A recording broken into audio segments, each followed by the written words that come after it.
l'enseignement caché de Spinoza que Freud n'a jamais osé publier. Regardez autour de vous en ce moment même. Vous êtes là, confortablement installé devant votre écran, peut-être sur votre canapé, peut-être dans les transports, pensant avoir le contrôle total de vos pensées et de vos actions. Mais que diriez-vous si je vous révélais que cette impression de liberté n'est qu'une illusion soigneusement construite par votre propre esprit? D'ailleurs, dites-moi dans les commentaires de quel pays vous nous regardez et à quelle heure vous découvrez cette vidéo. Je suis curieux de savoir où cette vérité troublante va voyager dans le monde. Et si vous regardez sur votre téléphone, n'hésitez pas à liker maintenant. Cela aide énormément l'algorithme à faire découvrir ces révélations à plus de personnes qui en ont besoin. Ce que je m'apprête à vous révéler aujourd'hui va ébranler les fondements même de votre conception de la réalité. Il existe un secret, une vérité si puissante que l'un des plus grands esprits de l'histoire moderne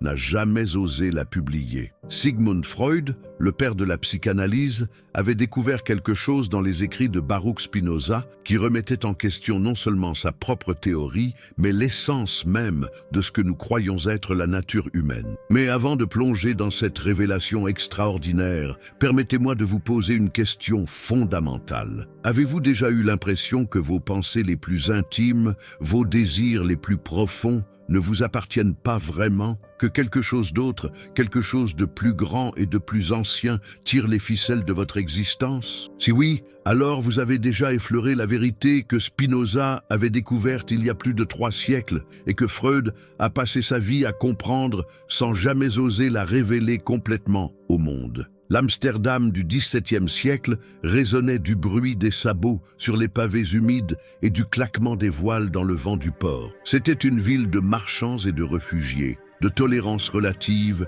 et de commerce florissant. Mais dans une petite maison de la Vloyenburg vivait un homme dont les idées allaient secouer les fondements de la pensée occidentale pour les siècles à venir. Baruch Spinoza n'était pas né pour être un révolutionnaire. Fils d'une famille de marchands juifs portugais établis aux Pays-Bas, il semblait destiné à reprendre l'entreprise familiale d'importation de fruits secs et d'épices. Mais le jeune Baruch avait une soif de connaissances qui ne pouvait être étanchée par les livres de comptes et les transactions commerciales. Dès son plus jeune âge, il dévorait les textes sacrés, puis s'aventura dans les écrits des philosophes chrétiens et musulmans, cherchant des réponses aux questions qui le tenaillaient sur la nature de Dieu, de l'homme et de l'univers. Mais savez-vous ce qui arrive quand un esprit brillant commence à remettre en question les vérités établies? Ce qui se produit lorsqu'une personne ose suggérer que peut-être, juste peut-être, tout ce que nous avons appris sur Dieu, sur l'âme, sur la morale, pourrait être fondamentalement erroné. Le 27 juillet 1656, par un matin qui semblait ordinaire, la communauté juive séfarade d'Amsterdam se rassembla dans la synagogue portugaise. L'atmosphère était lourde, chargée d'une tension que seuls les moments les plus graves de l'histoire peuvent créer. Les anciens de la communauté, ces hommes respectés qui avaient guidé leur peuple à travers les persécutions et l'exil, s'apprêtaient à prononcer l'une des excommunications les plus sévères jamais enregistrées dans l'histoire du judaïsme. Pouvez-vous imaginer le silence qui devait régner dans cette synagogue, le poids des regards, la gravité du moment? Les mots qui furent prononcés ce jour-là résonnent encore, aujourd'hui, comme un coup de tonnerre dans l'histoire de la pensée. Par le décret des anges et par la sentence des saints, nous excommunions, maudissons et anathématisons Baruch de Spinoza avec le consentement de Dieu béni et de toute cette sainte assemblée. Mais ce n'était que le début. L'anathème continuait avec une violence verbale qui révélait la profondeur de la peur que les idées de Spinoza inspiraient. Qu'il soit maudit le jour et qu'il soit maudit la nuit, qu'il soit maudit quand il se couche et qu'il soit maudit quand il se lève, qu'il soit maudit quand il sort et qu'il soit maudit quand il entre. Ces paroles, d'une cruauté rare, étaient accompagnées de l'extinction des chandelles noires, symbole de l'extinction spirituelle de celui qui était désormais considéré comme mort pour sa communauté. Quel crime Spinoza avait-il commis pour mériter une telle condamnation? Avait-il volé, tué, trahi sa communauté au profit des ennemis? Non. Son seul crime avait été de penser, de questionner, de suggérer que peut-être la nature de Dieu n'était pas exactement celle que les textes sacrés décrivaient. Il avait osé proposer que Dieu et la nature ne faisaient qu'un, que l'univers lui-même était divin, et que par conséquent, chaque être humain portait en lui une étincelle de cette divinité. À seulement 23 ans, Baruch Spinoza se retrouvait complètement seul. Excommunié par sa communauté, rejeté par sa famille, il dut changer de nom pour survivre socialement. Baruch devint Benedictus, la traduction latine de son prénom hébreu,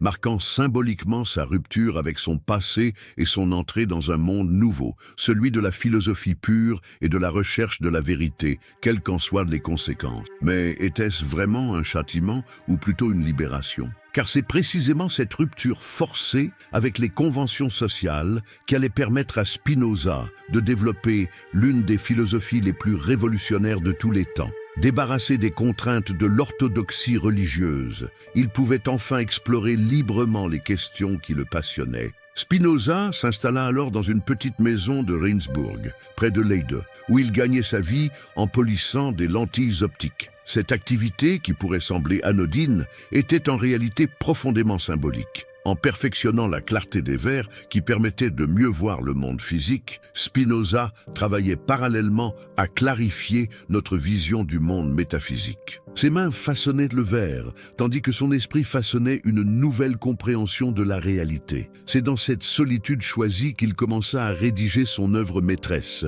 l'éthique démontrée selon l'ordre géométrique. Mais pourquoi avoir choisi la géométrie comme modèle pour comprendre les émotions humaines et la nature de l'existence? Spinoza était convaincu que les passions humaines, loin d'être chaotiques et irrationnelles, suivaient des lois aussi précises que celles qui gouvernent les triangles et les cercles. Imaginez un instant que vous puissiez cartographier vos émotions avec la même précision qu'un mathématicien trace une figure géométrique. Que vous puissiez prédire vos réactions émotionnelles comme un physicien prédit la trajectoire d'un projectile. C'est exactement ce que Spinoza proposait, et cette idée était si révolutionnaire, si dérangeante, qu'elle ne pouvait qu'attirer l'attention d'autres esprits révolutionnaires. 2 siècles et demi plus tard, dans la Vienne fin de siècle, une autre révolution intellectuelle était en cours. La capitale de l'Empire austro-hongrois bouillonnait d'innovations artistiques, scientifiques et intellectuelles. C'était l'époque de Gustav Klimt et d'Egon Schiele, d'Arnold Schoenberg et de Gustav Mahler,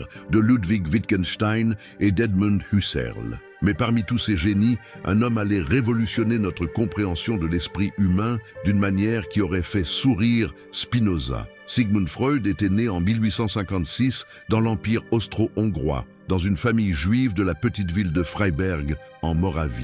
Comme Spinoza, il avait grandi dans une culture où la tradition et la modernité se côtoyaient, où les certitudes anciennes étaient remises en question par les découvertes nouvelles. Mais contrairement à Spinoza, Freud avait choisi la voie de la médecine, pensant d'abord faire carrière dans la recherche neurologique. Mais le destin en avait décidé autrement. Savez-vous ce qui a vraiment poussé Freud vers la psychanalyse? Ce n'était pas une révélation soudaine, mais plutôt une série de rencontres troublantes avec des patientes hystériques qui ne trouvaient aucun soulagement dans la médecine traditionnelle. Ces femmes, que la société de l'époque considérait comme des simulatrices ou des malades mentales, présentaient des symptômes physiques réels sans aucune cause organique identifiable. Freud, formé dans la rigueur scientifique de l'école de médecine viennoise, se trouvait face à un mystère que ses connaissances ne pouvaient résoudre. Comment des troubles psychiques pouvaient-ils se manifester par des paralysies, des cécités, des douleurs aussi réelles que celles causées par des lésions physiques? Cette question allait l'obséder pendant des années et le mener vers des territoires inexplorés de l'esprit humain. C'est lors de ses études avec Jean-Martin Charcot à la Salpêtrière à Paris que Freud eut sa première révélation majeure. En observant les démonstrations d'hypnose du maître français, il comprit que l'esprit humain possédait des couches cachées, des territoires inconnus où se jouaient des drames dont la conscience n'avait pas la moindre idée. Cette découverte allait changer sa vie et, sans qu'il s'en doute encore, révéler des vérités que Spinoza avait déjà entrevues 2 siècles plus tôt. Mais voici où l'histoire devient vraiment fascinante. En rentrant à Vienne, Freud commença à développer sa technique de l'association libre, cette méthode révolutionnaire où le patient laisse ses pensées s'exprimer sans censure. Et c'est là, dans les méandres de ses discours apparemment incohérents, qu'il découvrit quelque chose d'extraordinaire. Les êtres humains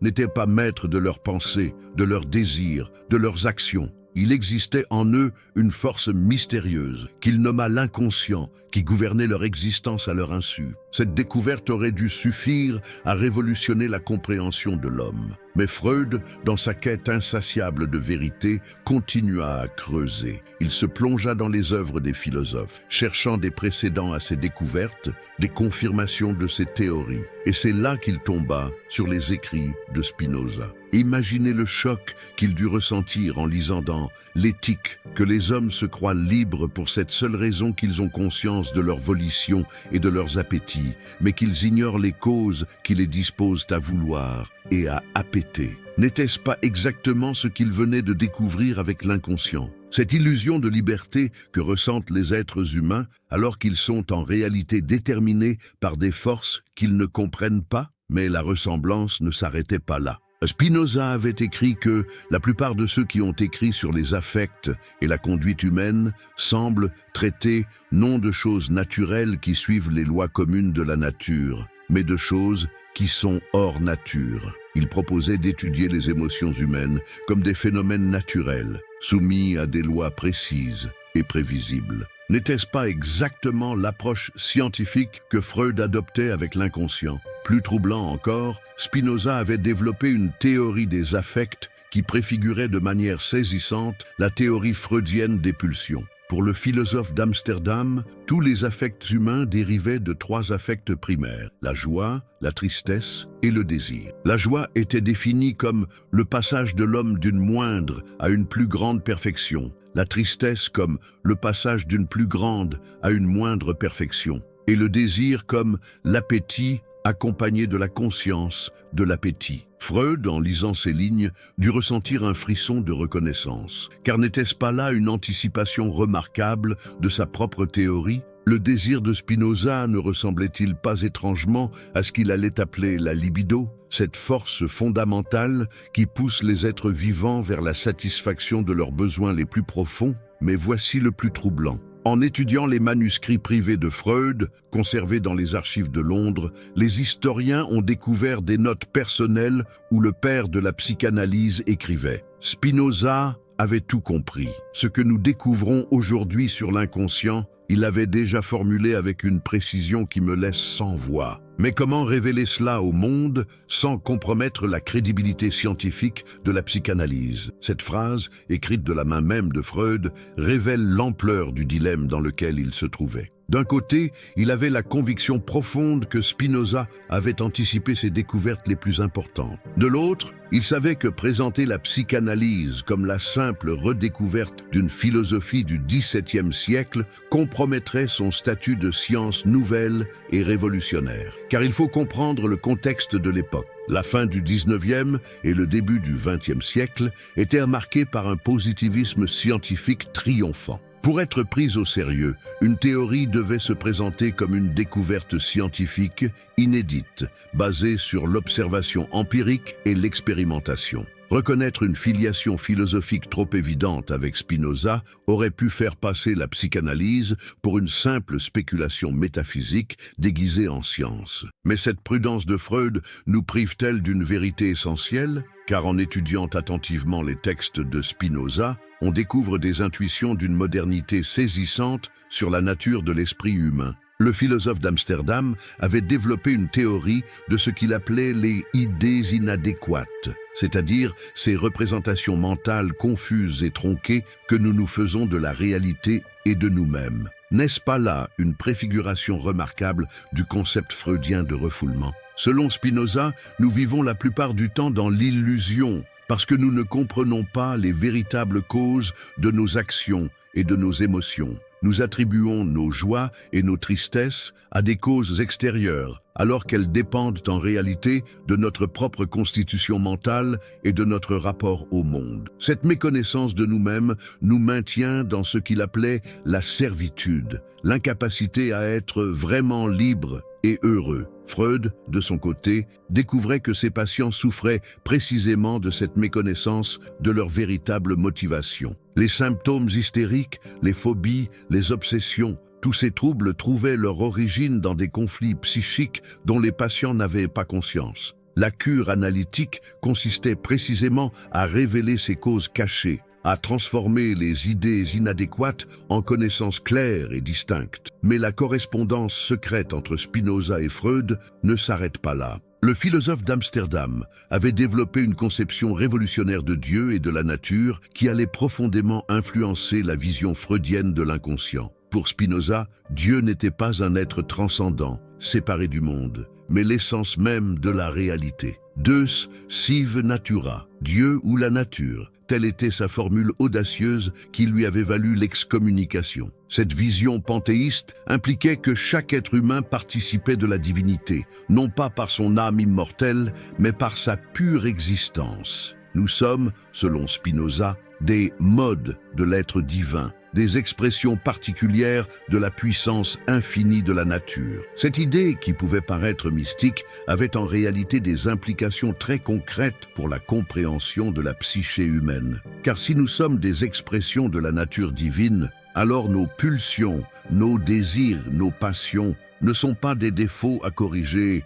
ou des péchés à expier, mais des manifestations légitimes de notre essence naturelle. Le problème n'est pas d'avoir des désirs, mais de les mal comprendre, de les laisser nous dominer par ignorance de leur véritable nature. Freud, en découvrant l'inconscient, retrouvait cette même intuition. L'inconscient n'était pas le lieu du mal ou du péché, mais une force naturelle, une énergie vitale qui s'exprimait selon ses propres lois. La libido, cette énergie sexuelle fondamentale qu'il plaçait au cœur de sa théorie, n'était-elle pas une version moderne du conatus spinoziste, cet effort par lequel chaque être s'efforce de persévérer dans son existence? Mais pourquoi cette vérité était-elle si difficile à accepter? Pourquoi Freud hésitait-il tant à révéler publiquement sa dette envers Spinoza? Pour comprendre cela, il faut se rappeler que nous parlons d'une époque où l'antisémitisme montait partout en Europe. Spinoza était juif, Freud était juif, et présenter la psychanalyse comme l'héritière d'une tradition de pensée juive hétérodoxe aurait donné des armes aux détracteurs qui cherchaient déjà à discréditer cette science juive. De plus, Spinoza restait un philosophe sulfureux, associé à l'athéisme et au matérialisme. Ses œuvres étaient encore interdites dans de nombreux pays catholiques, et même dans les milieux progressistes, il était considéré avec méfiance. Faire de lui le précurseur de la psychanalyse aurait pu compromettre l'acceptation de cette nouvelle discipline dans les cercles académiques et médicaux. Pourtant, en privé, Freud ne pouvait s'empêcher d'admirer la profondeur des intuitions spinozistes. Dans une lettre à son ami Wilhelm Fliess, il écrivait « Plus j'étudie Spinoza, plus je suis convaincu qu'il avait entrevu les mécanismes profonds de l'âme humaine avec une lucidité que nous commençons seulement à égaler. Son éthique contient en germe tout ce que nous découvrons sur l'inconscient et les pulsions. Cette reconnaissance privée contraste avec la prudence publique de Freud, qui ne citait Spinoza qu'avec parcimonie dans ses œuvres, et toujours de manière indirecte. Il préférait se référer à des sources plus acceptables, comme les philosophes allemands ou les écrivains romantiques, pour légitimer ses découvertes. Mais cette stratégie ne nous prive-t-elle pas d'une compréhension plus profonde de la psychanalyse? Car en occultant ses racines spinozistes, Freud a peut-être privé sa théorie d'une dimension philosophique qui aurait pu l'enrichir considérablement. La vision spinoziste de l'homme comme partie de la nature, comme expression de la puissance divine, aurait pu donner à la psychanalyse une dimension moins pathologique, plus affirmative. Car c'est là l'une des différences majeures entre Spinoza et Freud. Alors que le philosophe d'Amsterdam voyait dans la connaissance de soi un chemin vers la joie et la libération, Freud restait marqué par une vision plus pessimiste de la condition humaine. Pour lui, nous étions condamnés à un malaise dans la civilisation, tiraillés entre nos pulsions et les exigences de la société. Spinoza, au contraire, proposait une éthique de l'affirmation. Une fois que nous comprenons notre véritable nature, une fois que nous cessons de lutter contre nos pulsions pour apprendre à les connaître et à les orienter, nous pouvons accéder à ce qu'il appelait la béatitude, un état de joie durable qui ne dépend plus des circonstances extérieures. Cette différence d'accent n'est pas anodine. Elle révèle peut-être les limites de la psychanalyse freudienne. trop focalisés sur la pathologie et pas assez sur les possibilités positives de la nature humaine. En redécouvrant l'enseignement caché de Spinoza, nous pourrions retrouver une vision plus équilibrée de la psyché, où la connaissance de l'inconscient ne serve pas seulement à guérir les névroses, mais à développer nos potentialités les plus élevées. Mais alors, quelle est cette vérité ultime que Freud n'a jamais osé révéler complètement ? Quelle est cette découverte si révolutionnaire qu'elle remettrait en question nos conceptions les plus fondamentales sur la nature humaine ? Pour le comprendre, il nous faut explorer plus profondément la théorie spinoziste des affects et découvrir comment elle préfigure et enrichit la psychanalyse moderne. D'ailleurs, avant de continuer cette exploration fascinante, j'aimerais que vous partagiez cette vidéo avec un ami qui s'intéresse à la philosophie ou à la psychologie, car ces vérités sur la nature humaine sont trop importantes pour rester cachées. Elles méritent d'être diffusées, comprises, débattues. Votre partage peut changer la vie de quelqu'un en lui révélant des aspects de lui-même qu'il n'avait jamais soupçonnés. L'enseignement caché de Spinoza, que Freud n'a jamais osé publier. Regardez autour de vous en ce moment même. Vous êtes là, confortablement installé devant votre écran, peut-être sur votre canapé, peut-être dans les transports, pensant avoir le contrôle total de vos pensées et de vos actions. Mais que diriez-vous si je vous révélais que cette impression de liberté n'est qu'une illusion soigneusement construite par votre propre esprit? D'ailleurs, dites-moi dans les commentaires de quel pays vous nous regardez et à quelle heure vous découvrez cette vidéo. Je suis curieux de savoir où cette vérité troublante va voyager dans le monde. Et si vous regardez sur votre téléphone, n'hésitez pas à liker maintenant. Cela aide énormément l'algorithme à faire découvrir ces révélations à plus de personnes qui en ont besoin. Ce que je m'apprête à vous révéler aujourd'hui va ébranler les fondements mêmes de votre conception de la réalité.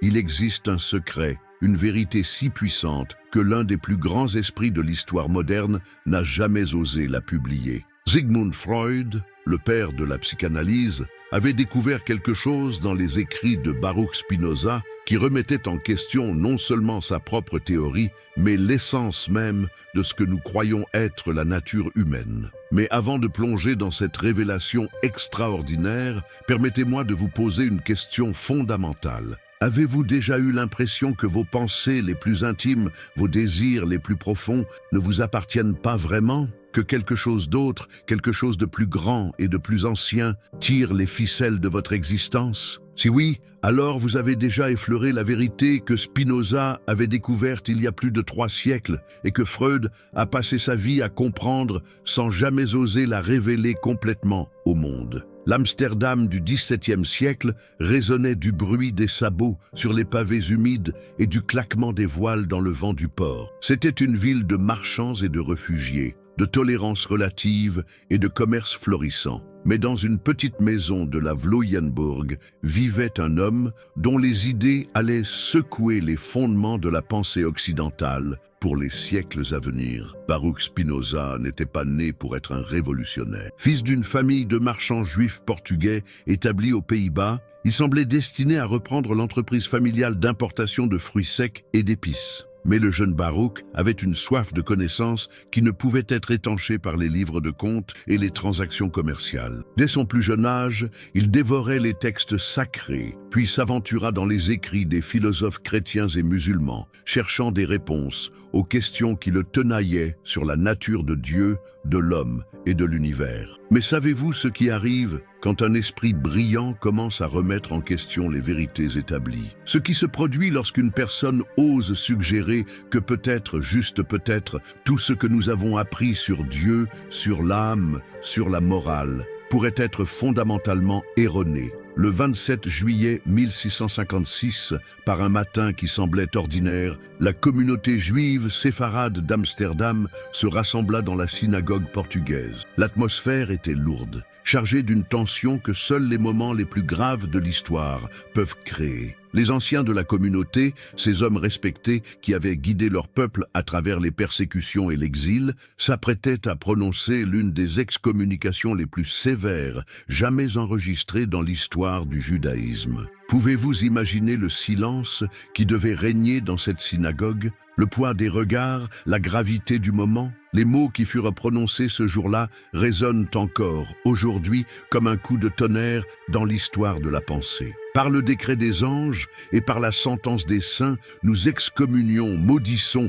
et anathématisons Baruch de Spinoza avec le consentement de Dieu béni et de toute cette sainte assemblée. Mais ce n'était que le début. L'anathème continuait avec une violence verbale qui révélait la profondeur de la peur que les idées de Spinoza inspiraient. Qu'il soit maudit le jour et qu'il soit maudit la nuit, qu'il soit maudit quand il se couche et qu'il soit maudit quand il se lève, qu'il soit maudit quand il sort et qu'il soit maudit quand il entre. Ces paroles, d'une cruauté rare, étaient accompagnées de l'extinction des chandelles noires, symbole de l'extinction spirituelle de celui qui était désormais considéré comme mort pour sa communauté. Quel crime Spinoza avait-il commis pour mériter une telle condamnation? Avait-il volé, tué, trahi sa communauté au profit des ennemis? Non. Son seul crime avait été de penser, de questionner, de suggérer que peut-être la nature de Dieu n'était pas exactement celle que les textes sacrés décrivaient. Il avait osé proposer que Dieu et la nature ne faisaient qu'un, que l'univers lui-même était divin et que par conséquent, chaque être humain portait en lui une étincelle de cette divinité. À seulement 23 ans, Baruch Spinoza se retrouvait complètement seul. Excommunié par sa communauté, rejeté par sa famille, il dut changer de nom pour survivre socialement. Baruch devint Benedictus, la traduction latine de son prénom hébreu, marquant symboliquement sa rupture avec son passé et son entrée dans un monde nouveau, celui de la philosophie pure et de la recherche de la vérité, quelles qu'en soient les conséquences. Mais était-ce vraiment un châtiment ou plutôt une libération ? Car c'est précisément cette rupture forcée avec les conventions sociales qui allait permettre à Spinoza de développer l'une des philosophies les plus révolutionnaires de tous les temps. Débarrassé des contraintes de l'orthodoxie religieuse, il pouvait enfin explorer librement les questions qui le passionnaient. Spinoza s'installa alors dans une petite maison de Rindsburg, près de Leyde, où il gagnait sa vie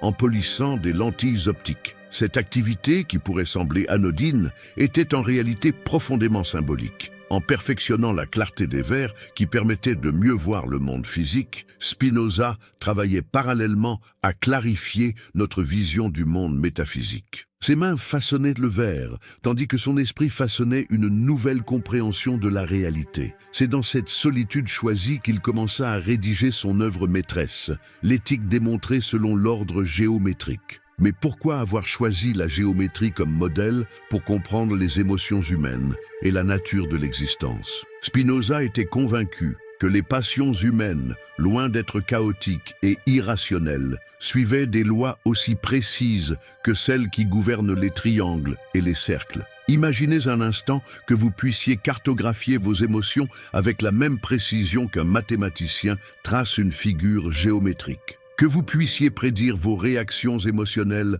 comme un physicien prédit la trajectoire d'un projectile. C'est exactement ce que Spinoza proposait, et cette idée était si révolutionnaire, si dérangeante, qu'elle ne pouvait qu'attirer l'attention d'autres esprits révolutionnaires. 2 siècles et demi plus tard, dans la Vienne fin de siècle, une autre révolution intellectuelle était en cours. La capitale de l'Empire austro-hongrois bouillonnait d'innovations artistiques, scientifiques et intellectuelles. C'était l'époque de Gustav Klimt et d'Egon Schiele, d'Arnold Schoenberg et de Gustav Mahler, de Ludwig Wittgenstein et d'Edmund Husserl. Mais parmi tous ces génies, un homme allait révolutionner notre compréhension de l'esprit humain d'une manière qui aurait fait sourire Spinoza. Sigmund Freud était né en 1856 dans l'Empire austro-hongrois, dans une famille juive de la petite ville de Freiberg, en Moravie. Comme Spinoza, il avait grandi dans une culture où la tradition et la modernité se côtoyaient, où les certitudes anciennes étaient remises en question par les découvertes nouvelles. Mais contrairement à Spinoza, Freud avait choisi la voie de la médecine, pensant d'abord faire carrière dans la recherche neurologique. Mais le destin en avait décidé autrement. Savez-vous ce qui a vraiment poussé Freud vers la psychanalyse? Ce n'était pas une révélation soudaine, mais plutôt une série de rencontres troublantes avec des patientes hystériques qui ne trouvaient aucun soulagement dans la médecine traditionnelle. Ces femmes, que la société de l'époque considérait comme des simulatrices ou des malades mentales, présentaient des symptômes physiques réels sans aucune cause organique identifiable. Freud, formé dans la rigueur scientifique de l'école de médecine viennoise, se trouvait face à un mystère que ses connaissances ne pouvaient résoudre. Comment des troubles psychiques pouvaient-ils se manifester par des paralysies, des cécités, des douleurs aussi réelles que celles causées par des lésions physiques? Cette question allait l'obséder pendant des années et le mener vers des territoires inexplorés de l'esprit humain. C'est lors de ses études avec Jean-Martin Charcot à la Salpêtrière à Paris que Freud eut sa première révélation majeure. En observant les démonstrations d'hypnose du maître français, il comprit que l'esprit humain possédait des couches cachées, des territoires inconnus où se jouaient des drames dont la conscience n'avait pas la moindre idée. Cette découverte allait changer sa vie et, sans qu'il s'en doute encore, révéler des vérités que Spinoza avait déjà entrevues 2 siècles plus tôt. Mais voici où l'histoire devient vraiment fascinante. En rentrant à Vienne, Freud commença à développer sa technique de l'association libre, cette méthode révolutionnaire où le patient laisse ses pensées s'exprimer sans censure. Et c'est là, dans les méandres de ses discours apparemment incohérents, qu'il découvrit quelque chose d'extraordinaire. Les êtres humains n'étaient pas maîtres de leurs pensées, de leurs désirs, de leurs actions. Il existait en eux une force mystérieuse qu'il nomma l'inconscient,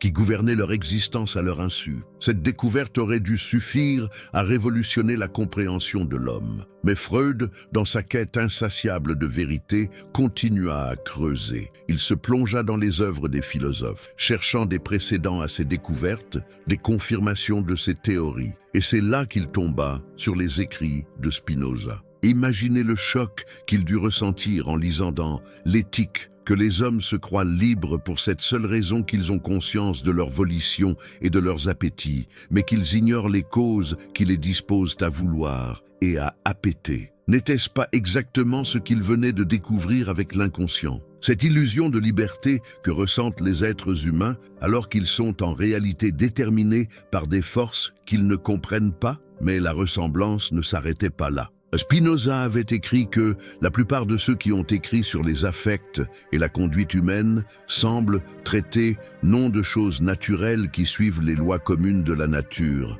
mais de choses qui sont hors nature. Il proposait d'étudier les émotions humaines comme des phénomènes naturels, soumis à des lois précises et prévisibles. N'était-ce pas exactement l'approche scientifique que Freud adoptait avec l'inconscient? Plus troublant encore, Spinoza avait développé une théorie des affects qui préfigurait de manière saisissante la théorie freudienne des pulsions. Pour le philosophe d'Amsterdam, tous les affects humains dérivaient de 3 affects primaires, la joie, la tristesse et le désir. La joie était définie comme le passage de l'homme d'une moindre à une plus grande perfection, la tristesse comme le passage d'une plus grande à une moindre perfection, et le désir comme l'appétit accompagné de la conscience de l'appétit. Freud, en lisant ces lignes, dut ressentir un frisson de reconnaissance. Car n'était-ce pas là une anticipation remarquable de sa propre théorie? Le désir de Spinoza ne ressemblait-il pas étrangement à ce qu'il allait appeler la libido, cette force fondamentale qui pousse les êtres vivants vers la satisfaction de leurs besoins les plus profonds? Mais voici le plus troublant. En étudiant les manuscrits privés de Freud, conservés dans les archives de Londres, les historiens ont découvert des notes personnelles où le père de la psychanalyse écrivait « Spinoza avait tout compris. Ce que nous découvrons aujourd'hui sur l'inconscient, il avait déjà formulé avec une précision qui me laisse sans voix. Mais comment révéler cela au monde sans compromettre la crédibilité scientifique de la psychanalyse? Cette phrase, écrite de la main même de Freud, révèle l'ampleur du dilemme dans lequel il se trouvait. D'un côté, il avait la conviction profonde que Spinoza avait anticipé ses découvertes les plus importantes. De l'autre, il savait que présenter la psychanalyse comme la simple redécouverte d'une philosophie du XVIIe siècle compromettrait son statut de science nouvelle et révolutionnaire. Car il faut comprendre le contexte de l'époque. La fin du XIXe et le début du XXe siècle étaient marqués par un positivisme scientifique triomphant. Pour être prise au sérieux, une théorie devait se présenter comme une découverte scientifique inédite, basée sur l'observation empirique et l'expérimentation. Reconnaître une filiation philosophique trop évidente avec Spinoza aurait pu faire passer la psychanalyse pour une simple spéculation métaphysique déguisée en science. Mais cette prudence de Freud nous prive-t-elle d'une vérité essentielle? Car en étudiant attentivement les textes de Spinoza, on découvre des intuitions d'une modernité saisissante sur la nature de l'esprit humain. Le philosophe d'Amsterdam avait développé une théorie de ce qu'il appelait les idées inadéquates, c'est-à-dire ces représentations mentales confuses et tronquées que nous nous faisons de la réalité et de nous-mêmes. N'est-ce pas là une préfiguration remarquable du concept freudien de refoulement? Selon Spinoza, nous vivons la plupart du temps dans l'illusion parce que nous ne comprenons pas les véritables causes de nos actions et de nos émotions. Nous attribuons nos joies et nos tristesses à des causes extérieures, alors qu'elles dépendent en réalité de notre propre constitution mentale et de notre rapport au monde. Cette méconnaissance de nous-mêmes nous maintient dans ce qu'il appelait la servitude, l'incapacité à être vraiment libre et heureux. Freud, de son côté, découvrait que ses patients souffraient précisément de cette méconnaissance de leur véritable motivation. Les symptômes hystériques, les phobies, les obsessions, tous ces troubles trouvaient leur origine dans des conflits psychiques dont les patients n'avaient pas conscience. La cure analytique consistait précisément à révéler ces causes cachées, à transformer les idées inadéquates en connaissances claires et distinctes. Mais la correspondance secrète entre Spinoza et Freud ne s'arrête pas là. Le philosophe d'Amsterdam avait développé une conception révolutionnaire de Dieu et de la nature qui allait profondément influencer la vision freudienne de l'inconscient. Pour Spinoza, Dieu n'était pas un être transcendant, séparé du monde, mais l'essence même de la réalité. Deus sive natura, Dieu ou la nature, telle était sa formule audacieuse qui lui avait valu l'excommunication. Cette vision panthéiste impliquait que chaque être humain participait de la divinité, non pas par son âme immortelle, mais par sa pure existence. Nous sommes, selon Spinoza, des modes de l'être divin, des expressions particulières de la puissance infinie de la nature. Cette idée, qui pouvait paraître mystique, avait en réalité des implications très concrètes pour la compréhension de la psyché humaine. Car si nous sommes des expressions de la nature divine, alors nos pulsions, nos désirs, nos passions ne sont pas des défauts à corriger ou des péchés à expier, mais des manifestations légitimes de notre essence naturelle. Le problème n'est pas d'avoir des désirs, mais de les mal comprendre, de les laisser nous dominer par ignorance de leur véritable nature. Freud, en découvrant l'inconscient, retrouvait cette même intuition. L'inconscient n'était pas le lieu du mal ou du péché, mais une force naturelle, une énergie vitale qui s'exprimait selon ses propres lois. La libido, cette énergie sexuelle fondamentale qu'il plaçait au cœur de sa théorie, n'était-elle pas une version moderne du conatus spinoziste, cet effort par lequel chaque être s'efforce de persévérer dans son existence? Mais pourquoi cette vérité était-elle si difficile à accepter? Pourquoi Freud hésitait-il tant à révéler publiquement sa dette envers Spinoza? Pour comprendre cela, il faut se rappeler que nous parlons d'une époque où l'antisémitisme montait partout en Europe. Spinoza était juif, Freud était juif, et présenter la psychanalyse comme l'héritière d'une tradition de pensée juive hétérodoxe aurait donné des armes aux détracteurs qui cherchaient déjà à discréditer cette science juive. De plus, Spinoza restait un philosophe sulfureux, associé à l'athéisme et au matérialisme. Ses œuvres étaient encore interdites dans de nombreux pays catholiques, et même dans les milieux progressistes, il était considéré avec méfiance. Faire de lui le précurseur de la psychanalyse aurait pu compromettre l'acceptation de cette nouvelle discipline dans les cercles académiques et médicaux. Pourtant, en privé, Freud ne pouvait s'empêcher d'admirer la profondeur des intuitions spinozistes. Dans une lettre à son ami Wilhelm Fliess, il écrivait « Plus j'étudie Spinoza, plus je suis convaincu qu'il avait entrevu les mécanismes profonds de l'âme humaine avec une lucidité que nous commençons seulement à égaler. Son éthique contient en germe tout ce que nous découvrons sur l'inconscient et les pulsions. Cette reconnaissance privée contraste avec la prudence publique de Freud, qui ne citait Spinoza qu'avec parcimonie dans ses œuvres, et toujours de manière indirecte.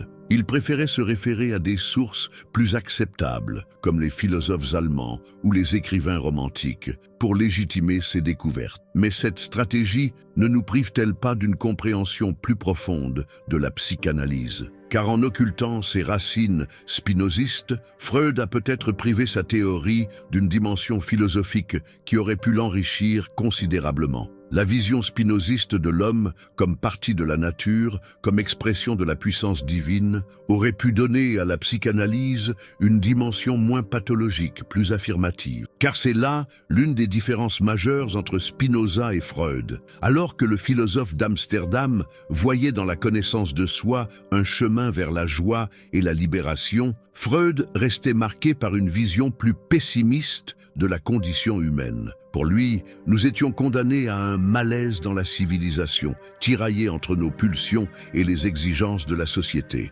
Spinoza, au contraire, proposait une éthique de l'affirmation. Une fois que nous comprenons notre véritable nature, une fois que nous cessons de lutter contre nos pulsions pour apprendre à les connaître et à les orienter, nous pouvons accéder à ce qu'il appelait la béatitude, un état de joie durable qui ne dépend plus des circonstances extérieures. Cette différence d'accent n'est pas anodine. Elle révèle peut-être les limites de la psychanalyse freudienne, trop focalisée sur la pathologie et pas assez sur les possibilités positives de la nature humaine. En redécouvrant l'enseignement caché de Spinoza, nous pourrions retrouver une vision plus équilibrée de la psyché, où la connaissance de l'inconscient ne serve pas seulement à guérir les névroses, mais à développer nos potentialités les plus élevées. Mais alors, quelle est cette vérité ultime que Freud n'a jamais osé révéler complètement ? Quelle est cette découverte si révolutionnaire qu'elle remettrait en question nos conceptions les plus fondamentales sur la nature humaine ? Pour le comprendre, il nous faut explorer plus profondément la théorie spinoziste des affects et découvrir comment elle préfigure et enrichit la psychanalyse moderne. D'ailleurs, avant de continuer cette exploration fascinante, j'aimerais que vous partagiez cette vidéo avec un ami qui s'intéresse à la philosophie ou à la psychologie, car ces vérités sur la nature humaine sont trop importantes pour rester cachées. Elles méritent d'être diffusées, comprises, débattues. Votre partage peut changer la vie de quelqu'un en lui révélant des aspects de lui-même qu'il n'avait jamais soupçonnés. Maintenant, préparez-vous à découvrir quelque chose qui va peut-être vous déranger profondément, car ce que nous allons explorer maintenant touche à l'essence même de ce que vous croyez être la réalité, à la nature de ce que vous appelez Dieu et à votre place dans l'univers. Mais d'abord, dites-moi, quelle heure est-il exactement là où vous vous trouvez et de quel pays nous regardez-vous ? Ces questions ne sont pas anodines, car le temps et l'espace dans lesquels vous existez en ce moment même font partie intégrante de cette révélation extraordinaire que Spinoza avait comprise et que Freud n'osait formuler clairement. Si vous êtes sur votre téléphone, c'est le moment parfait pour liker cette vidéo. Ce simple geste aide énormément l'algorithme à faire découvrir ces vérités essentielles à d'autres personnes qui cherchent des réponses aux questions les plus profondes de l'existence humaine. Imaginez-vous pour un instant que tout ce que vous avez appris sur Dieu, sur la nature, sur votre propre essence spirituelle soit fondamentalement erroné, que la distinction même entre le sacré et le profane, entre le divin et le naturel, entre l'âme et le corps, ne soit qu'une illusion créée par des siècles d'incompréhension. C'est exactement ce que Spinoza avait découvert, et c'est cette découverte qui terrorisait tant les autorités religieuses de son époque qu'elles préférèrent l'exclure plutôt que de confronter la vérité qu'il révélait. Dans le silence de sa petite maison de Rijnsburg,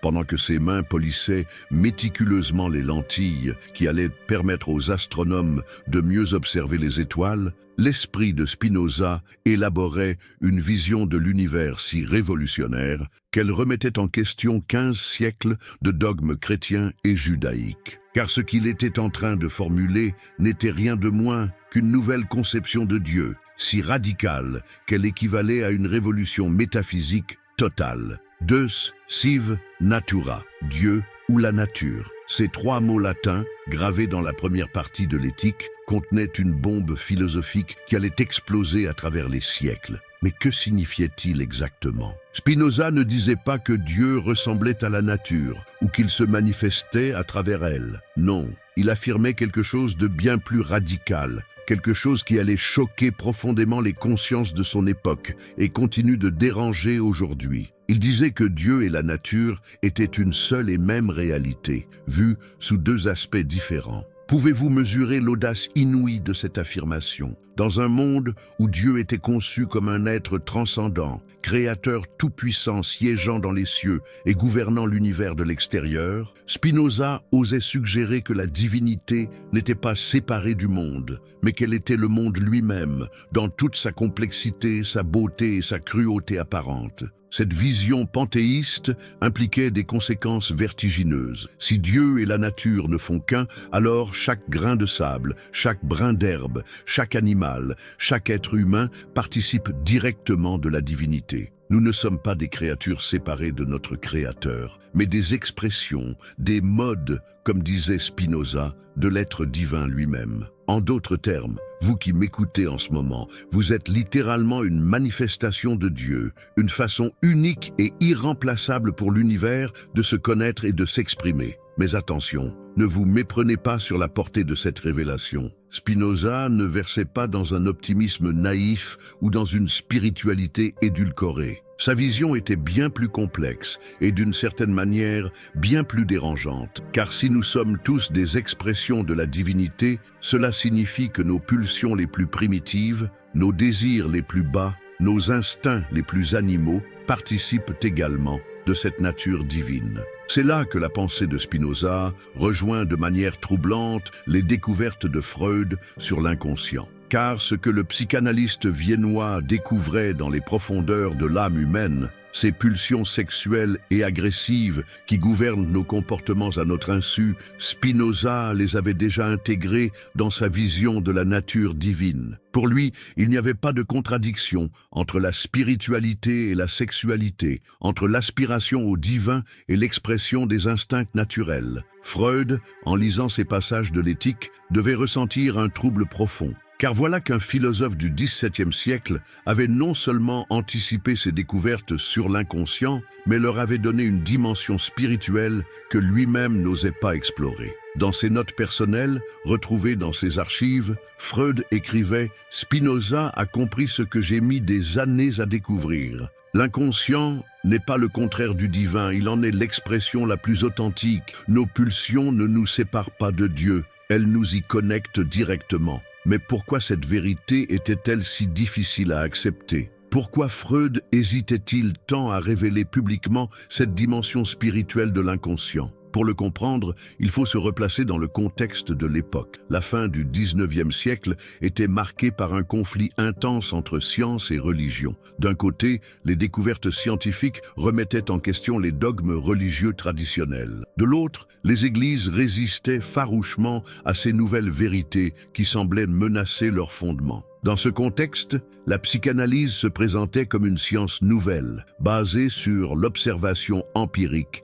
et la méthode expérimentale. Révéler ses liens avec la philosophie panthéiste de Spinoza aurait pu compromettre sa crédibilité scientifique et la faire passer pour une forme déguisée de mysticisme. Freud était pris dans un dilemme terrible. Soit il révélait la véritable nature spirituelle de l'inconscient au risque de discréditer sa découverte, soit il maintenait le secret de cette dimension transcendante au prix d'une compréhension incomplète de sa propre théorie. Mais quelle était exactement cette nature spirituelle de l'inconscient que Freud avait découverte chez Spinoza? Pour le comprendre, il faut explorer plus profondément la conception spinoziste de ce qu'il appelait l'immanence divine. Contrairement à la tradition judéo-chrétienne qui place Dieu au-dessus et à l'extérieur du monde, Spinoza affirmait que la divinité était entièrement présente dans chaque aspect de la réalité. Dieu n'était pas un être qui avait créé l'univers et le gouvernait de l'extérieur, mais la puissance même qui s'exprimait à travers tous les phénomènes naturels. Cette vision avait des implications révolutionnaires pour la compréhension de la nature humaine. Si Dieu est immanent à toute réalité, Alors nos pulsions, nos désirs, nos passions ne sont pas des obstacles à la spiritualité, mais des manifestations directes de la puissance divine. L'énergie sexuelle que Freud appelait libido n'était pas une force animale à sublimer ou à refouler, mais l'expression même de la créativité cosmique dans l'être humain. Spinoza avait développé cette intuition dans sa théorie du conatus, ce principe fondamental selon lequel chaque chose s'efforce autant qu'il est en elle de persévérer dans son être. Ce conatus n'était pas simplement un instinct de survie, mais l'expression individualisée de la puissance infinie de Dieu. Chaque être, du plus simple au plus complexe, était animé par cette force divine qui le poussait à exister, à s'affirmer, à se développer selon sa nature propre. Freud, en découvrant les pulsions de vie qu'il appelait Eros, retrouvait intuitivement cette même force créatrice. Mais il y ajoutait quelque chose que Spinoza n'avait pas explicitement développé. La pulsion de mort, Thanatos, cette tendance apparemment contradictoire qui pousse les êtres vivants vers la dissolution et le retour à l'état inorganique. Cette découverte troublait profondément Freud car elle semblait contredire l'optimisme spinoziste sur la nature fondamentalement affirmative de la vie. Pourtant, en étudiant plus attentivement l'œuvre de Spinoza, Freud découvrit que le philosophe d'Amsterdam avait lui aussi entrevu cette dimension apparemment destructrice de l'existence. Dans sa correspondance avec son ami Henry Oldenburg, Spinoza écrivait « La mort n'est pas le contraire de la vie, mais sa transformation. Ce que nous appelons destruction n'est que le passage d'une forme d'existence à une autre. La puissance divine s'exprime autant dans la dissolution que dans la création.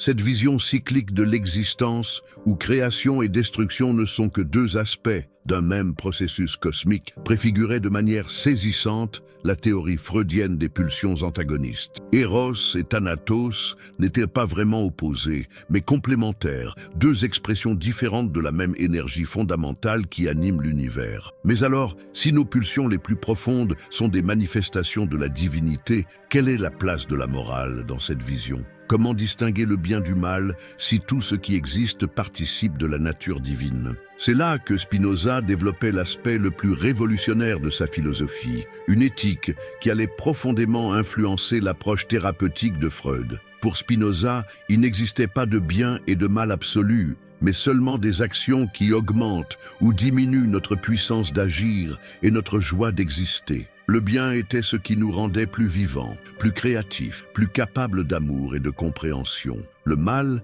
était ce qui nous affaiblissait, nous isolait, nous rendait tristes et impuissants. Cette approche pragmatique de l'éthique libérait l'être humain de la culpabilité religieuse traditionnelle tout en lui donnant des critères concrets pour orienter sa vie. Cette vision éthique révolutionnaire trouvait un écho direct dans la pratique psychanalytique de Freud. Car que faisait la cure analytique, sinon libérer le patient de la culpabilité morbide qui entourait ses pulsions? En révélant les causes inconscientes de ses symptômes, en l'aidant à accepter sa nature profonde, sans la juger moralement, l'analyste permettait au patient de retrouver sa puissance d'agir et sa joie de vivre. Freud avait compris que la plupart des névroses venaient de la répression des pulsions naturelles par un surmoi tyrannique nourri de préjugés moraux et religieux. En libérant ses patients de cette culpabilité artificielle, en leur permettant d'accepter leurs désirs sans les condamner, il leur restituait leur nature divine authentique,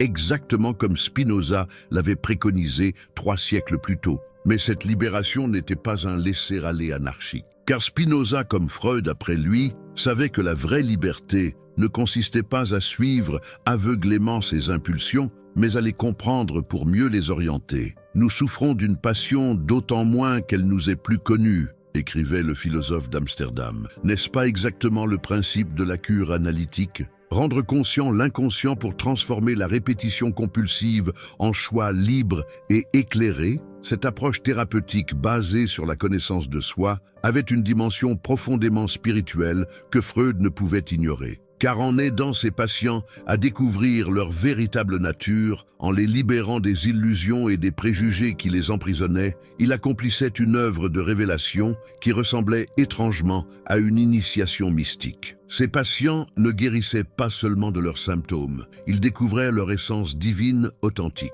Mais comment Freud conciliait-il cette dimension spirituelle avec son matérialisme scientifique affiché? C'est là que ses notes privées nous révèlent un aspect méconnu de sa personnalité. Contrairement à l'image d'athée militant qu'il cultivait publiquement, Freud était habité par une quête spirituelle profonde qu'il ne pouvait exprimer ouvertement sans compromettre sa crédibilité scientifique. Dans une lettre confidentielle à Carl Jung, avant leur rupture, Freud écrivait « La psychanalyse nous révèle que l'inconscient n'est pas seulement le réservoir de nos refoulements, mais le lieu où se manifeste ce que Spinoza appelait la puissance divine. Chaque rêve, chaque lapsus, chaque symptôme névrotique est une tentative de l'âme pour révéler sa nature authentique et retrouver sa connexion avec l'absolu. » Cette confidence révèle l'ampleur du secret que Freud gardait jalousement. Car reconnaître publiquement cette dimension spirituelle de l'inconscient aurait transformé la psychanalyse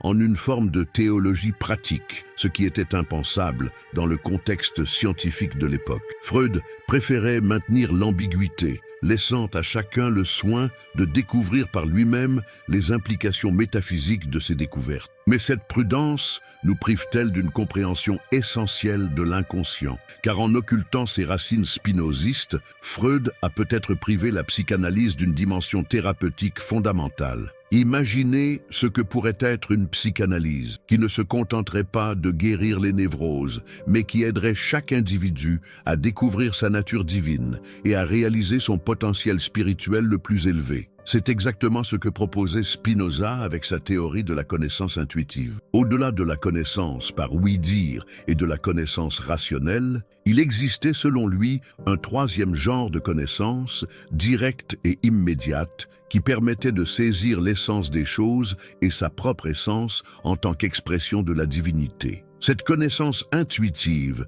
n'était pas mystique au sens irrationnel du terme, mais représentait l'aboutissement naturel d'un processus de compréhension de soi. Freud avait-il entrevu cette possibilité? Ses écrits tardifs sur l'analyse terminable et interminable suggèrent qu'il avait conscience des limites de sa méthode. Mais dans ses notes privées, on trouve des passages troublants où il évoque la possibilité d'une psychanalyse transcendantale qui dépasserait la simple résolution des conflits névrotiques pour atteindre ce qu'il appelait l'illumination de l'âme. Cette expression, si peu freudienne en apparence, révèle l'influence profonde que Spinoza avait exercée sur sa pensée. Car l'illumination dont parle le philosophe d'Amsterdam n'a rien de mystérieux ou d'irrationnel. Elle est le résultat naturel d'une compréhension approfondie de sa propre nature et de sa place dans l'univers. Quand nous cessons de lutter contre nos pulsions pour les comprendre, quand nous acceptons notre nature divine sans fausse modestie ni culpabilité morbide, nous accédons à ce que Spinoza appelait la béatitude, un état de joie stable et durable. Cette béatitude n'est pas un bonheur superficiel dépendant des circonstances extérieures, mais une joie profonde qui naît de la réconciliation avec soi-même et avec l'univers. C'est l'état d'un être qui a compris sa véritable nature et vit en harmonie avec elle. N'est-ce pas là l'objectif ultime de toute thérapie digne de ce nom? Freud avait entrevu cette possibilité, mais il n'osait l'exprimer ouvertement, car cela aurait impliqué de reconnaître que la psychanalyse n'était pas seulement une technique médicale, mais une voie de réalisation spirituelle. Cette vérité était trop révolutionnaire pour son époque, trop dérangeante pour les mentalités de son temps. Mais nous, aujourd'hui, sommes-nous prêts à accepter cette vérité? Êtes-vous prêts à reconnaître que vos pulsions les plus profondes, même celles qui vous semblent les plus honteuses, sont des expressions de la divinité qui vous habite? Pouvez-vous accepter l'idée que votre inconscient n'est pas un ennemi à combattre, mais un allié à comprendre et à intégrer? Ces questions ne sont pas rhétoriques, elles touchent au cœur de notre conception de nous-mêmes et de notre rapport au sacré. Elles nous invitent à dépasser les oppositions traditionnelles entre spiritualité et psychologie, entre science et religion, entre nature et divinité. Car voici peut-être la vérité la plus dérangeante que Freud n'a jamais osé révéler complètement. Nous ne sommes pas des êtres séparés cherchant désespérément à nous connecter à un Dieu lointain. Nous sommes des expressions directes de la divinité, des façons uniques pour l'univers de se connaître et de s'expérimenter. Nos rêves, nos pulsions, nos créations, nos amours, nos souffrances même, tout cela participe de la créativité cosmique infinie. Cette révélation change tout. Elle transforme notre rapport à nous-mêmes, aux autres, à l'existence elle-même.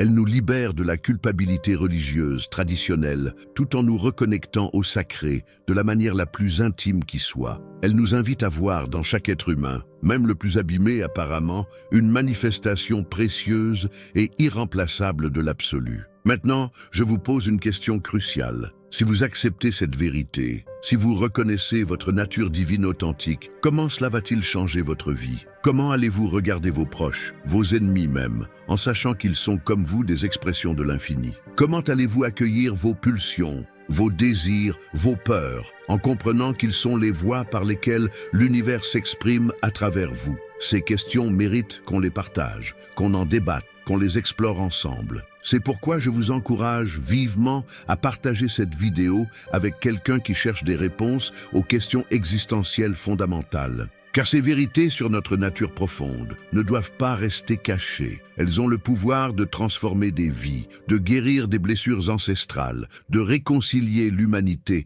avec elle-même. Mais l'exploration ne s'arrête pas là, car il nous reste à découvrir comment cette vision révolutionnaire de l'inconscient divin peut transformer notre approche des rêves, de la créativité, de l'amour et de la mort. Il nous reste à comprendre pourquoi Freud considérait l'interprétation des rêves comme la voie royale vers l'inconscient, et comment Spinoza avait anticipé cette découverte avec sa théorie de la connaissance intuitive. L'enseignement interdit de Spinoza et Freud, la vérité cachée. Mes amis, nous voici arrivés au moment le plus troublant de notre enquête. Si vous appréciez ce genre d'histoire qui bouleverse notre vision du monde, n'hésitez pas à vous abonner à la chaîne pour ne manquer aucune de nos révélations. D'ailleurs, dites-moi en commentaire de quel pays vous nous regardez et à quelle heure il est chez vous en ce moment. J'adore savoir d'où viennent nos spectateurs passionnés. Et si vous êtes sur mobile, un petit pouce en l'air m'aiderait énormément à faire découvrir cette histoire à plus de personnes. Mais pourquoi donc Sigmund Freud, cet homme qui révolutionna notre compréhension de l'esprit humain, a-t-il si soigneusement dissimulé l'influence majeure que Baruch Spinoza exerça sur sa pensée? Qu'y avait-il de si dangereux dans cette filiation intellectuelle pour qu'il préfère l'occulter plutôt que de la revendiquer? Et surtout, que nous révèlent aujourd'hui les documents retrouvés dans les archives privées de Vienne. L'histoire commence en réalité bien avant la naissance de la psychanalyse, dans le contexte particulièrement hostile de l'Europe du XIXe siècle. Imaginez un instant l'atmosphère de cette époque. L'antisémitisme monte partout sur le continent, les théories raciales pseudo-scientifiques prolifèrent, et la communauté juive intellectuelle doit constamment prouver sa légitimité scientifique. Dans ce contexte, comment Freud, déjà suspect aux yeux de l'establishment médical viennois de par ses origines, aurait-il pu revendiquer ouvertement l'héritage d'un philosophe excommunié, considéré comme hérétique par sa propre communauté? Mais creusons plus profondément. Que savons-nous réellement de la relation entre ces deux géants de la pensée? Les premières traces apparaissent dans les carnets personnels de Freud, découverts en 1982 dans une malle oubliée au sous-sol de sa maison de Maresfield Gardens à Londres. Ces notes, rédigées en allemand gothique, révèlent une fascination précoce pour l'éthique de Spinoza. Dès 1877, alors qu'il n'est encore qu'étudiant en médecine, le jeune Sigmund griffonne en marge de son exemplaire de l'éthique. Cet homme a percé à jour les mécanismes secrets de l'âme humaine avec une précision chirurgicale. Ces affects ne sont-ils pas ce que nous appellerons un jour les pulsions? Et n'est-ce pas fascinant de constater que 40 ans avant la publication de L'interprétation des rêves, Freud pressentait déjà la révolution conceptuelle qu'il allait opérer? Mais pourquoi cette intuition géniale devait-elle rester cachée? La réponse se trouve dans les correspondances privées entre Freud et ses proches collaborateurs. Wilhelm Fliess, son ami et confident de la première heure, écrit en 1895 « Sigmund, votre obsession pour ce Spinoza vous perdra. Comment voulez-vous que la communauté scientifique prenne au sérieux une psychologie fondée sur les délires métaphysiques d'un marchand de lentilles hollandais? L'avenir de votre discipline dépend de sa respectabilité scientifique, pas de ses racines philosophiques juives. » Ces mots nous glacent le sang, n'est-ce pas? Il révèle la tragédie d'une époque où la vérité intellectuelle devait se plier aux préjugés sociaux. Mais Freud était-il vraiment prêt à sacrifier l'honnêteté intellectuelle sur l'autel de la reconnaissance sociale? Les documents retrouvés nous montrent un homme tiraillé entre deux loyautés, celle envers la vérité de ses découvertes et celle envers la survie de son mouvement psychanalytique naissant. Dans une lettre déchirante adressée à sa femme Martha en 1899, Freud confie « Je suis comme un homme qui aurait découvert une terre nouvelle, mais qui serait contraint de la faire passer pour une île déjà connue. Spinoza a tracé la carte de l'inconscient 3 siècles avant moi, mais qui me croirait si je l'affirmais publiquement ?» Mais quel était exactement cet enseignement si révolutionnaire que Freud n'osait révéler? Les manuscrits secrets nous dévoilent une théorie unifiée de l'esprit humain d'une audace inouïe. Imaginez, selon ces documents, Freud avait développé, en s'appuyant sur Spinoza, une vision de l'inconscient non pas comme un réservoir de refoulement pathologique, mais comme l'expression même de la puissance créatrice de la nature. Dans ses notes privées de 1902, il écrit « L'inconscient n'est pas le royaume du chaos et du dysfonctionnement. C'est l'atelier secret où la nature façonne l'individualité humaine. Chaque symptôme névrotique est un conatus déformé, un effort naturel pour persévérer dans l'être qui a été détourné de sa voie par les contraintes sociales. » N'est-ce pas là une révolution conceptuelle absolue? Au lieu de voir dans la maladie mentale une déviation pathologique, Freud-Spinoza y voyait l'expression douloureuse mais naturelle d'une force vitale contrariée. Quelle différence cela aurait-il fait pour des millions de patients si cette vision avait été enseignée dès l'origine? Mais l'histoire devient encore plus troublante quand on découvre les véritables raisons de ce silence. En 1905, lors d'un dîner privé chez le neurologue Theodor Meinert, Freud tente timidement d'évoquer l'influence spinoziste sur ses théories. La réaction est immédiate et brutale. Le professeur Gustav Fechner, figure respectée de la psychologie expérimentale, se lève et déclare devant l'Assemblée « Monsieur Freud, si vous persistez à mélanger la science avec les spéculations d'un philosophe panthéiste, vous ne serez bientôt plus qu'un charlatan de plus dans les salons bourgeois de Vienne. Comment un homme peut-il survivre à une telle humiliation publique ? » Freud rentre chez lui ce soir-là et écrit dans son journal « Ils ont raison sur un point, l'époque n'est pas prête pour cette vérité, mais elle le sera un jour. En attendant, je dois construire la psychanalyse sur des bases qu'ils peuvent accepter, même si cela signifie taire mes véritables sources d'inspiration. » Quelle tragédie personnelle et intellectuelle, un génie contraint de dissimuler ses plus grandes découvertes par peur du rejet social. Mais cette stratégie de dissimulation eut-elle les effets escomptés? Les archives nous révèlent que même cachée, l'influence spinoziste continuait de nourrir secrètement la pensée freudienne. En 1910, lors de la création de l'Association psychanalytique internationale, Freud confie à Carl Jung ce que nous appelons libido n'est rien d'autre que ce que Spinoza nommait conatus. L'énergie sexuelle n'est qu'une manifestation particulière de l'effort universel pour persévérer dans l'être. Mais gardez cela pour vous, mon cher Jung. Le monde n'est pas prêt à entendre que la psychanalyse est en réalité une spiritualité déguisée en science. N'est-ce pas bouleversant de réaliser que Jung, lui-même, qui développera plus tard ses théories sur l'inconscient collectif et les archétypes, ignorait cette filiation secrète? Combien d'incompréhensions et de scissions dans le mouvement psychanalytique auraient pu être évitées si cette vérité avait été partagée dès l'origine? Mais l'histoire prend un tour encore plus dramatique avec la découverte en 1993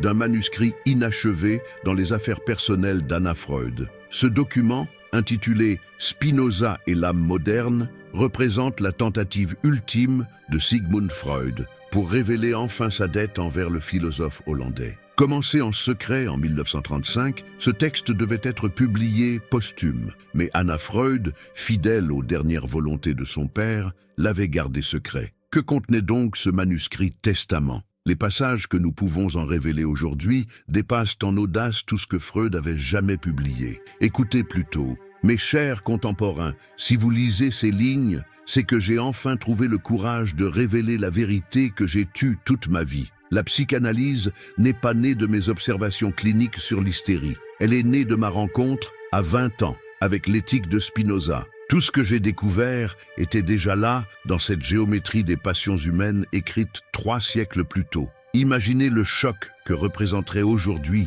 la publication de telles révélations. Freud continue. L'inconscient que j'ai décrit n'est autre que ce que Spinoza appelait les idées inadéquates qui nous gouvernent à notre insu. Le refoulement n'est que la manifestation psychologique de ce qu'il nommait servitude. Et la cure analytique reproduit exactement le chemin de libération qu'il décrivait, passer de l'ignorance de nos déterminismes à leur connaissance lucide. Mais pourquoi Anna Freud a-t-elle maintenu ce secret même après la mort de son père? Une lettre adressée à Ernest Jones en 1947 nous éclaire. « Mon père était convaincu que révéler l'origine spinoziste de la psychanalyse la détruirait. Peut-être avait-il raison pour son époque, mais je crains qu'il n'ait eu raison pour toutes les époques. L'humanité préfère ses illusions consolantes aux vérités dérangeantes. N'y a-t-il pas là une ironie tragique? L'homme qui avait consacré sa vie à dévoiler les mécanismes inconscients de l'auto-tromperie humaine était lui-même contraint de dissimuler sa plus grande découverte par peur de l'incompréhension de ses contemporains. Mais que nous révèlent exactement ces documents secrets sur la vraie nature de l'enseignement freudo-spinoziste? Les notes personnelles de Freud dessinent les contours d'une révolution anthropologique absolue. Selon lui, la condition humaine normale n'est pas la santé mentale telle que nous la concevons, mais un état permanent d'aliénation que nous prenons pour la normalité. Dans un passage particulièrement saisissant, il écrit « Nous vivons tous dans ce que Spinoza appelait l'imagination du premier genre, prisonniers d'idées inadéquates sur nous-mêmes et le monde. Ce que nous nommons conscience n'est que la partie émergée de l'iceberg de notre être. L'immense majorité de notre existence psychique nous échappe totalement. Nous sommes des étrangers à nous-mêmes, et c'est cette aliénation fondamentale que nous appelons normalité. Quelle vision vertigineuse de la condition humaine. Mais Freud-Spinoza ne s'arrête pas là. Il propose une voie de libération radicale. La psychanalyse, dans sa vérité cachée, n'est pas une thérapie pour soigner des troubles mentaux. C'est une discipline spirituelle pour accéder à ce que Spinoza nommait le 3e genre de connaissance, l'intuition directe de notre essence véritable. N'est-ce pas là un renversement complet de notre compréhension de la psychanalyse? Au lieu d'être une médecine de l'âme, elle devient une voie mystique, une technique d'éveil spirituel déguisée en procédure scientifique. Les implications de cette révélation sont vertigineuses. Si Freud avait raison, cela signifierait que chaque séance d'analyse authentique est en réalité une séance de méditation spinoziste.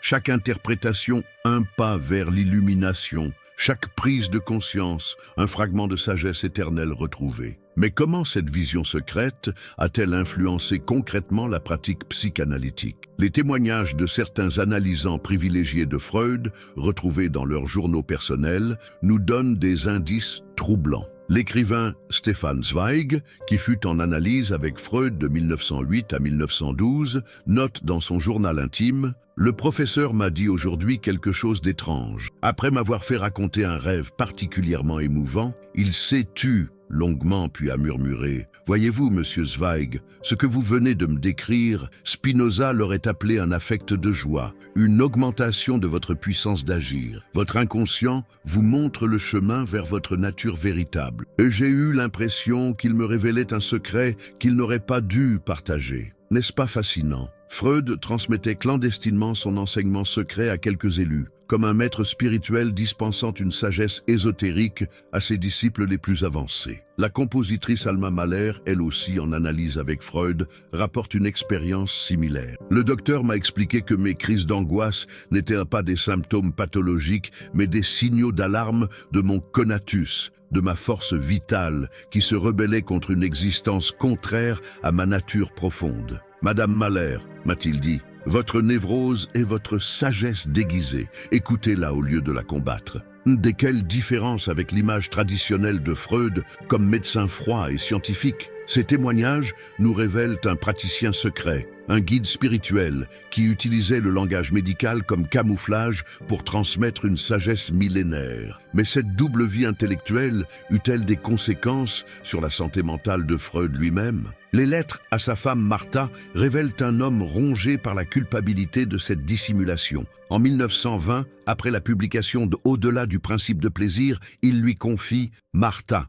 je vieillis avec le poids d'un mensonge énorme. J'ai construit ma réputation sur une imposture. Tout ce que j'ai découvert était déjà écrit par Spinoza. Je ne suis qu'un plagiaire déguisé en pionnier. Comment un homme peut-il porter un tel fardeau sans s'effondrer? La réponse se trouve peut-être dans une autre lettre, datée de 1923. Mais peut-être ai-je eu raison de me taire. Si j'avais révélé la vérité, qui aurait écouté? Les hommes préfèrent croire qu'ils découvrent des terres nouvelles, plutôt que de reconnaître qu'ils ne font que redécouvrir des sagesses oubliées. En cachant mes sources, j'ai permis à l'humanité d'accepter des vérités qu'elle aurait rejetées si elle en avait connu l'origine. N'y a-t-il pas là une forme de sagesse machiavélienne? Freud aurait-il été un pédagogue génial, capable de faire avaler à son époque des vérités indigestes en les déguisant sous des habits acceptables? Cette stratégie de dissimulation porta-t-elle ses fruits? L'histoire semble lui donner raison. La psychanalyse conquit le monde entier, influença l'art, la littérature, la politique, les sciences sociales. Des millions d'êtres humains découvrirent, à travers elle, des vérités sur eux-mêmes qu'ils n'auraient jamais acceptées si elles leur avaient été présentées comme des enseignements spirituels. Mais quel fut le prix de cette victoire? En cachant ses sources philosophiques, Freud priva la psychanalyse de ses fondements métaphysiques les plus solides. Privée de sa dimension spirituelle authentique, elle risquait de devenir une technique purement mécaniste, une manipulation de l'âme humaine, au lieu d'être une voie de libération. C'est peut-être ce qui explique les crises et scissions qui ont marqué l'histoire du mouvement psychanalytique. Jung, Adler, Reich, Lacan et tant d'autres, tous ces dissidents ne cherchaient-ils pas, à leur manière, à retrouver la dimension spirituelle que Freud avait occultée? Regardez Jung et son concept d'inconscient collectif. N'est-ce pas une tentative de retrouver la dimension cosmique que Spinoza accordait à l'esprit humain? Et Reich, avec son concept d'énergie orgone, ne tentait-il pas de redécouvrir ce que Spinoza appelait la puissance d'agir universelle? Quant à Lacan et son retour à Freud, ne peut-on y voir une quête inconsciente du Freud authentique, celui qui avait bu aux sources de la sagesse spinoziste, mais n'avait jamais osé le révéler? Tous ces géants de la psychanalyse auraient-ils suivi des chemins différents s'ils avaient connu la véritable filiation intellectuelle de leur discipline? L'histoire de la psychanalyse aurait-elle été plus harmonieuse, plus unifiée, si son fondateur avait eu le courage de révéler ses véritables sources? Nous ne le saurons jamais. Mais ce que nous pouvons affirmer aujourd'hui, c'est que la découverte de cet enseignement caché transforme radicalement notre compréhension de l'inconscient et de ses manifestations. Car voyez-vous, si Freud avait raison, si l'inconscient est vraiment l'expression individualisée de cette puissance cosmique que Spinoza appelait la nature ou Dieu, alors chaque analyse devient une expérience mystique, chaque interprétation une révélation, chaque guérison un retour à l'harmonie fondamentale de l'être. L'enseignement secret nous révèle que nous ne sommes pas des machines biologiques dysfonctionnelles qu'il faudrait réparer, mais des expressions singulières de l'intelligence créatrice universelle, temporairement aliénées de leur propre essence par les contraintes de la civilisation. Cette vérité cachée transforme notre rapport à la souffrance psychique. Au lieu d'y voir un échec personnel ou une maladie honteuse, nous pouvons y reconnaître l'appel de notre nature profonde, le cri de notre conatus étouffé par des conditions de vie inadéquates. Imaginez les conséquences thérapeutiques d'une telle révélation. Au lieu de chercher à adapter le patient aux normes sociales existantes, le thérapeute l'aiderait à découvrir et exprimer sa nature authentique, même si celle-ci dérange l'ordre établi. C'est peut-être cela, l'héritage le plus précieux de cet enseignement interdit. La possibilité de concevoir la santé mentale non comme conformité sociale, mais comme fidélité à soi-même, non comme adaptation au monde tel qu'il est, mais comme création du monde tel qu'il devrait être pour permettre l'épanouissement de chaque individualité unique. Voilà pourquoi Freud n'a jamais osé publier cette vérité. Elle était trop révolutionnaire, trop dangereuse pour l'ordre social de son époque, et peut-être l'est-elle encore aujourd'hui, car accepter pleinement l'enseignement freudo-spinoziste,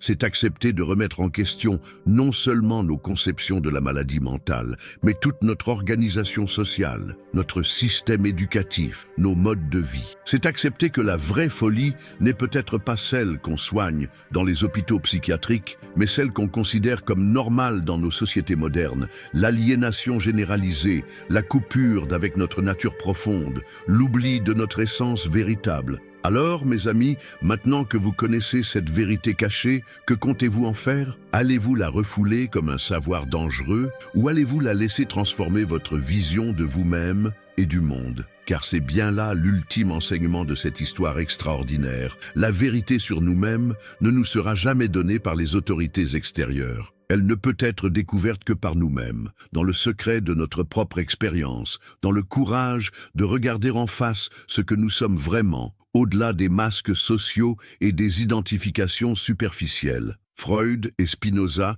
nous ont montré le chemin, à nous maintenant de le parcourir.